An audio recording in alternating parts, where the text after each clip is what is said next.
Die Salt Lake Executive Mayor Councillor Mam Barbara Bartlett, die Salt Lake Speaker Councillor Oost Dipua Peters, the leadership of COSATU, Comrade Mulema, leadership of the SACP and Chief Whip of the ANC in the Provincial Legislature, Honorable Dr. Norman Shushu, one of the stalwarts of our people's struggles here in Kimberly, Comrade Kula Makowari,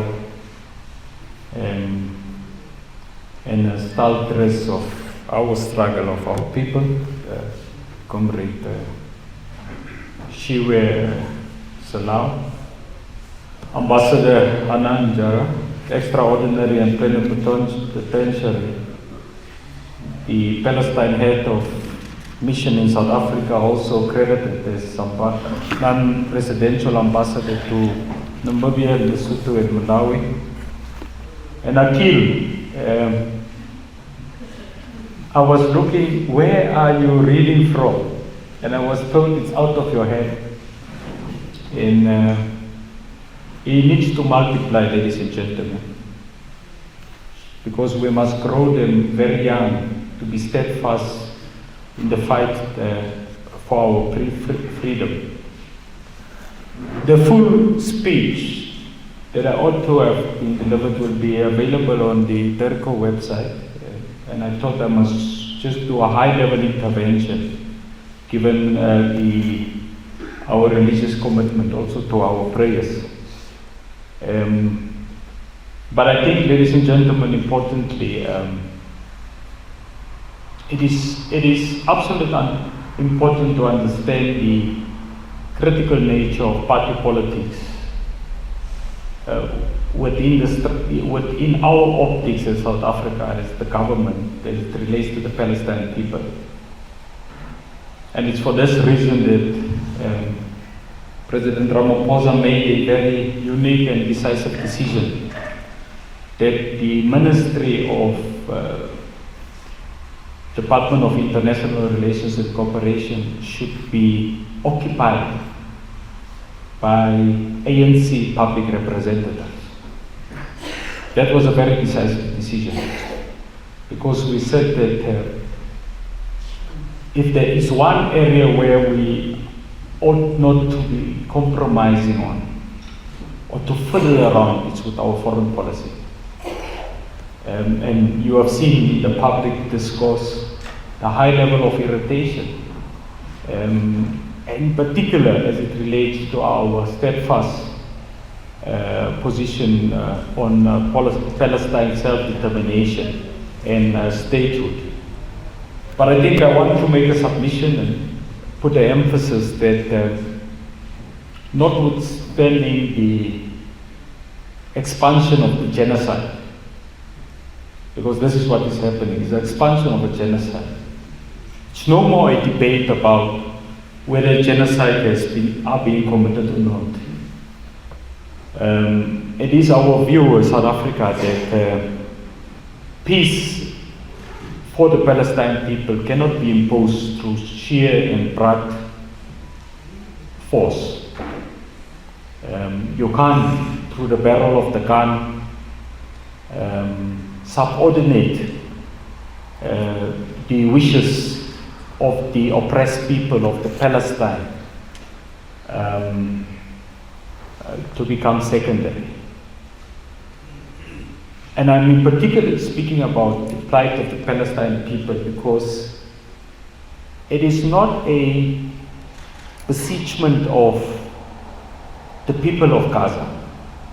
The people of Gaza has been subjected to a expanded genocide, but the war by the Israeli state has been leveled against Palestinian people in West Bank through the consistent onslaught of the settler movement, through the continued attempts by the state of Israel to depopulate the Gaza conflict. And through subjecting the peace-loving people of Palestine to ongoing besiegement, even in East Jerusalem. Contrary, ladies and gentlemen, to all United Nations resolutions, including the UN Security Council resolution that have declared the conduct of the Israeli state not to be reconcilable with the charters of the United Nations, and calling for unequivocally, without a veto, for the occupied territories to be removed from the vestige of the Israeli state. Notwithstanding that, ladies and gentlemen, we have witnessed obviously a flagrant disregard for United Nations, that's including United Nations General Assembly, UNGA, United Nations Security Council decisions. It was for that very reason that South Africa taken a decision to level our prayers to the ICJ, and we have completed our responsibility. So I can account to this gathering that on the 28th of October last year, we have submitted a forensic dossier detailing our substantive allegations of genocide against the Israeli state. And Israel, ladies and gentlemen, have failed to reach the deadline as it relates to responding to our memorial. The ICJ recently have granted the Israel an extension to submit its counter memorial or counter written evidence in response to our particular case. The important issue, ladies and gentlemen, is that the ICJ has granted provisional measures on 28th of March 2024. It has granted provisional measures on the 25th of May 2024, ruling in favor of our application in relation to the conduct of the Israeli state. Obviously, ladies and gentlemen, Israel was supposed to have responded on the 28th of January this year. They failed, obviously, to comply. And the ICJ has given an indication that the final deadline that the Israeli state should meet is on the 28th of July 2025. That is on Monday next week. So I think it's important that we obviously assist with that particular. We have a very unique difficulty because the South African anti-apartheid struggle was successfully waged because of what we call the frontline states, the role that the frontline states played in terms of the broader decolonial movement and the anti-apartheid struggle. That includes not only our immediate neighbors, but obviously the OAU at that specific time, the non-aligned movement, etc. Now the question I always raise is that the constellation of regional multilateral organizations, of which many subscribe to what we call Arab nationalism, have not necessarily been seen to rise to the occasion. So there's a few of dynamics, and of course I think you'll appreciate I would not be able to take you into confidence on everything, unless I'll also be declared a person non grata.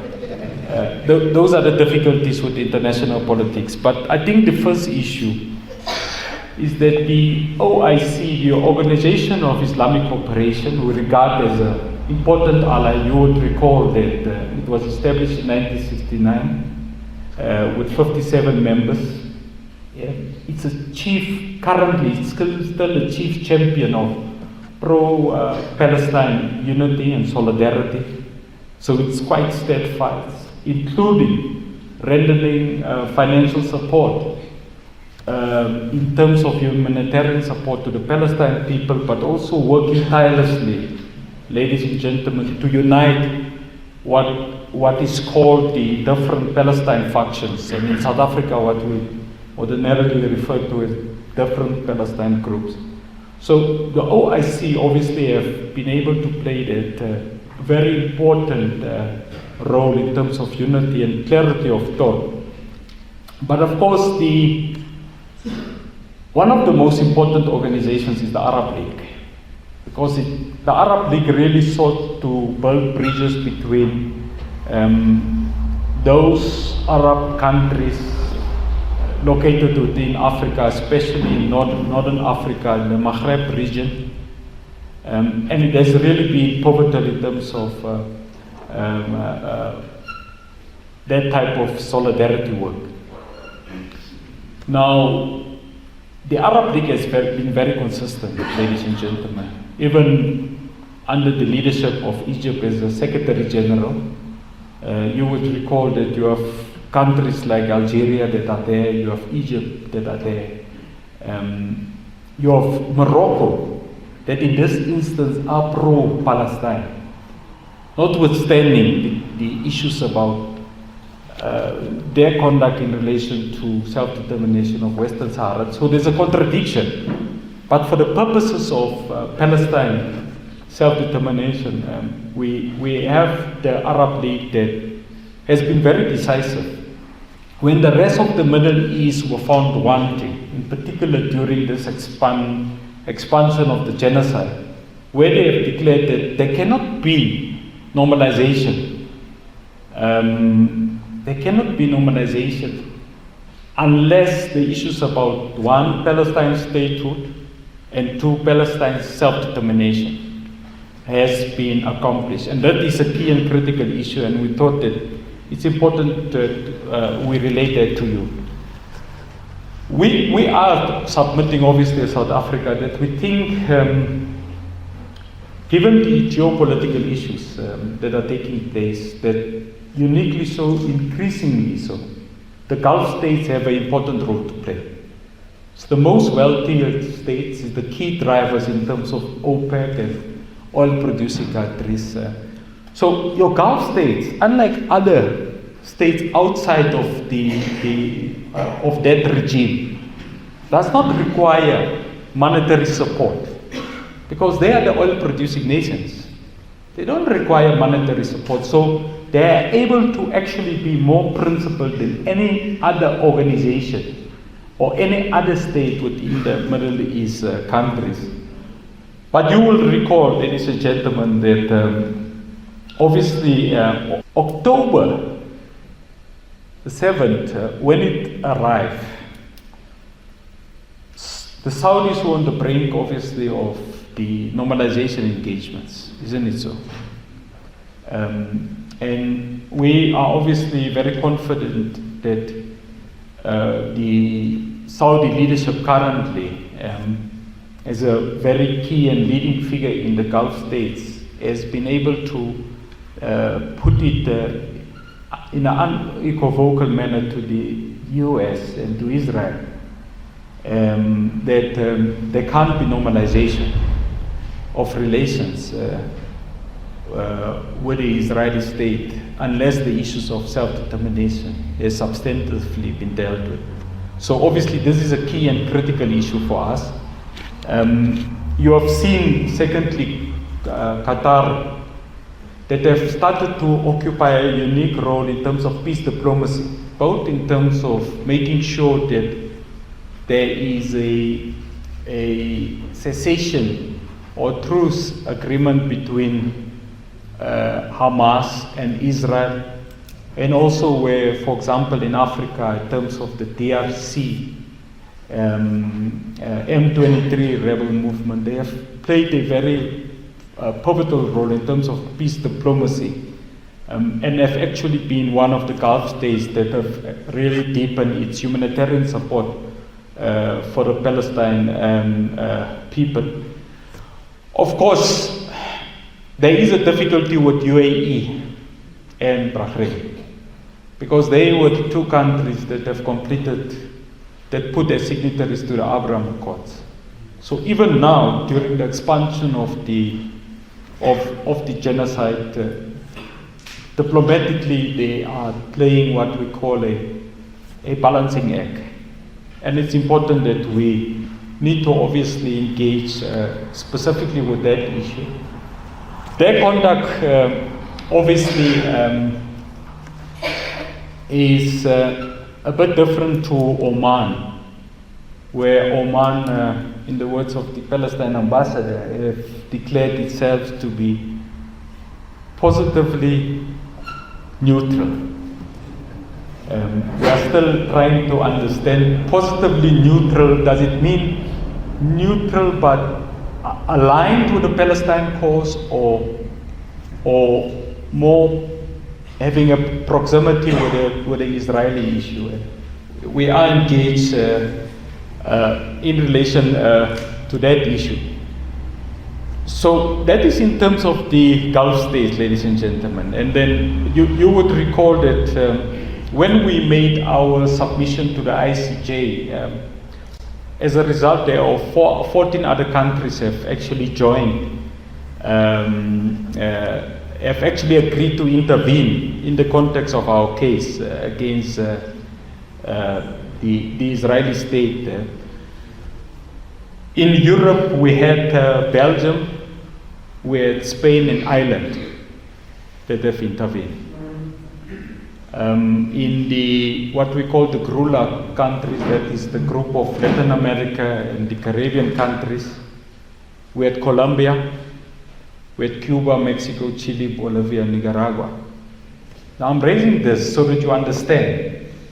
5 years back, we would not have had Colombia intervening. Because 5 years back, the government in Colombia was not necessarily a government that subscribed to Palestine self-determination. I thought I must just raise this, Comrade Shushu. So the power of your vote, whether in South Africa or if you are a member of any of the other 193 member states of the UN, is critical. So we have Colombia now that just completed the co-chairship of an emergency session of the Hague Group. Last week in Bogota, because the president has a progressive outlook. And then I think we must step, our heads for what the Cubans are doing. They have intervened, notwithstanding the fact that as we speak, they face unilateral economic embargo.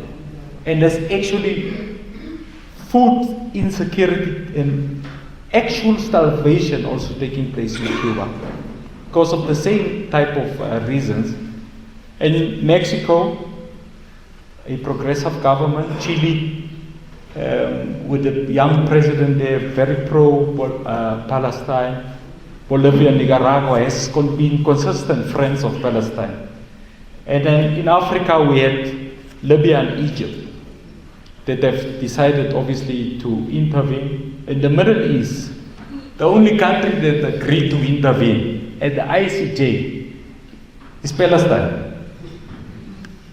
Isn't it so, Ambassador? At the ICJ, the only country in the entire Middle East that have decided to intervene, it's Palestine. They were followed in West Asia by Turkey, South Asia by Maldives. So I thought it's important that we give this report. And we'll publish this so that you can have access, so that you can double check it. And when you have engagements with family, friends elsewhere, it's important that the Palestine solidarity movement must be deepened in relation to that issues. And then, ladies and gentlemen, South Africa then decided to, with Malaysia, launch what we call the Hague Group. We launched it in The Hague in January of this year. Because we have said that the ICJ have issued provisional measures, but you have seen the Israeli state is defiant in terms of implementation of provisional measures. And we said as member state of the ICJ, it's important that we look at how to enforce compliance. The compliance that we seek to enforce through the Hague Group, ladies and gentlemen, is to ensure that public contracts does not get to be enhanced as it relates to countries that are part of the Hague Group. Secondly, that in our ports, no Israeli ship that we suspect to be carrying weapons should be allowed to dock. And thirdly, the issues about arms restrictions and boycott is an important issue that we are looking at. Now, I'm a member of the National Arms Control Council. So what you are able to be guaranteed about is that no arms from South Africa will be sold to Israel or any third-party state that we suspect would use the certificate of origin to take arms to Israel. But the 9 countries, including South Africa, that have joined, ladies and gentlemen, once again, is Bolivia, Chile, Cuba,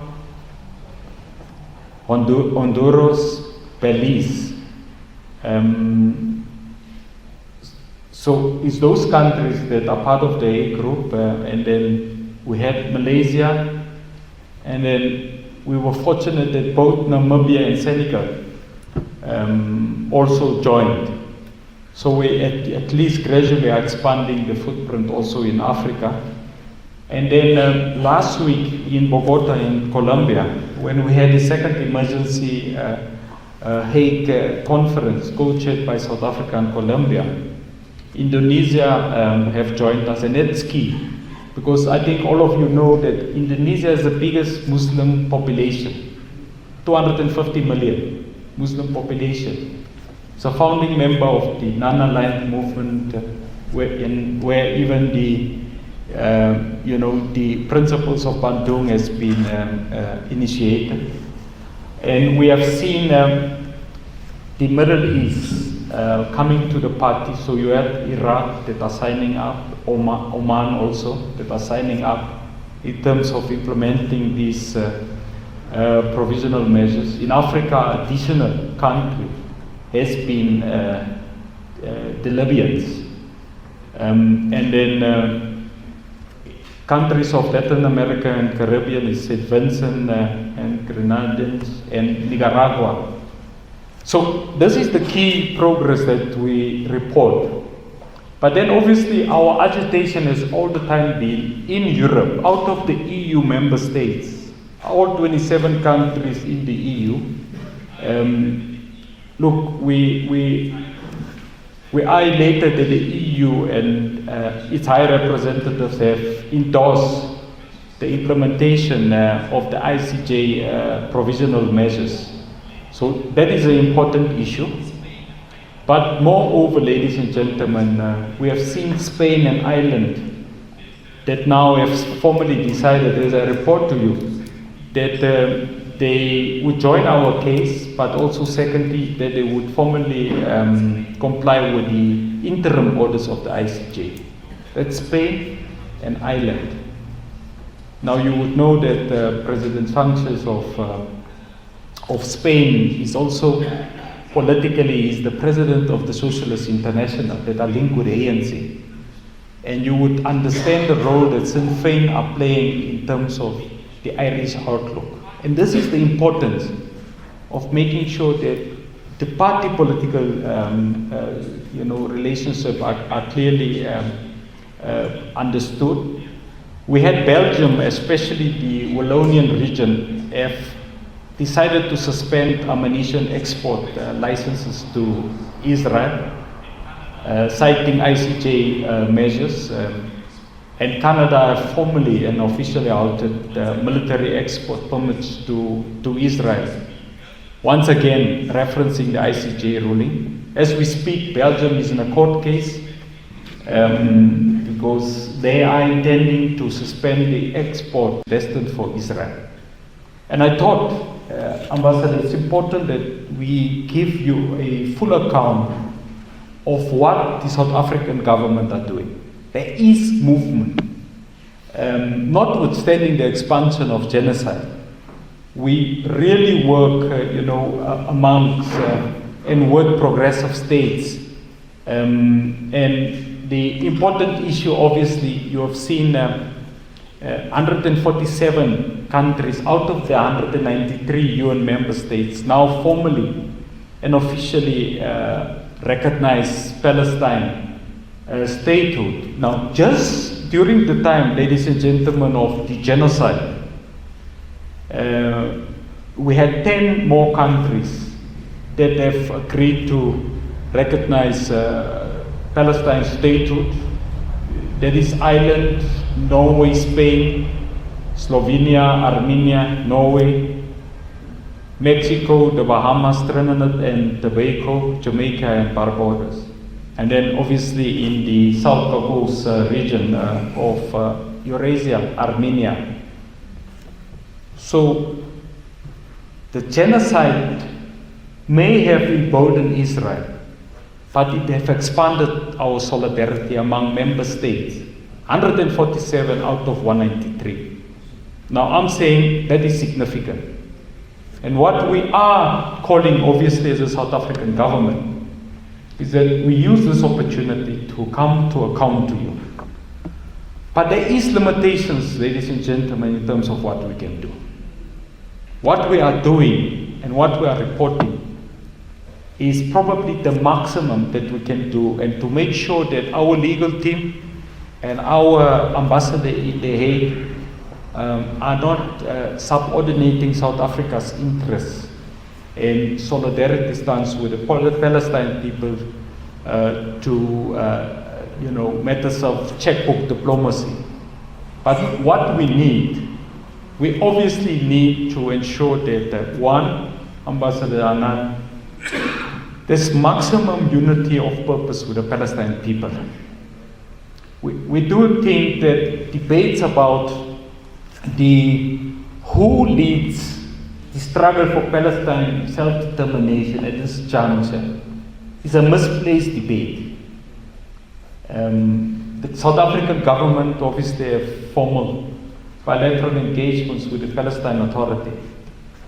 But politically, it's important to understand that the self-determination of the Palestinian people would not be able to be possible if there are continuous engagements from South African Palestine solidarity movements as it relates to who must lead the Palestinian struggle. That is an issue that Palestinian people themselves must be able to decide. Secondly, we do regard the importance of what we call local activism. Mulana Feldman have just given an indication about your cold drinks. Now, Dr. Shushu there came with his twin daughters today to this event. There must be an obligation on individual families to ensure that you discourage fueling the capabilities of the Israeli state to continue to engage in mass murder and actually in ethnic cleansing by trying to limit its revenue streams. And the decision on making sure that family members, led by yourself, does not become proxies of a expanded genocide. It's key and critical. It's a small issue, but it's an important issue that individual households must be able to look at that. You are guaranteed, Ambassador Anand, to have our unequivocal support. We may be having difficulties in South Africa, but if there is one area that we are not compromising, that we are not going to subordinate the presence of other political parties too in the executive of government, would be in our foreign policy, ladies and gentlemen. Because it's too important to render opportunity for the opposition to take decisions with us. And I thought I wanted to obviously say thank you to everyone here, but this is part of accounting. You would not be able to say it's elections, that's why they came. That is the criticism sometimes that we get. We didn't come here to promise anything. It's part of accounting. And from time to time we engage with the Palestine embassy, we engage with a number of non-state actors in Palestine, in the Middle East, in terms of what needs to be done. I have given you the countries, and it will be published by Nelson and them tomorrow, because I think it's important that you understand the countries that are working with the Palestinian people, with the South African government, but also what task must then further be done in relation to everyone else. Shukran. Thank you very much, Nelson.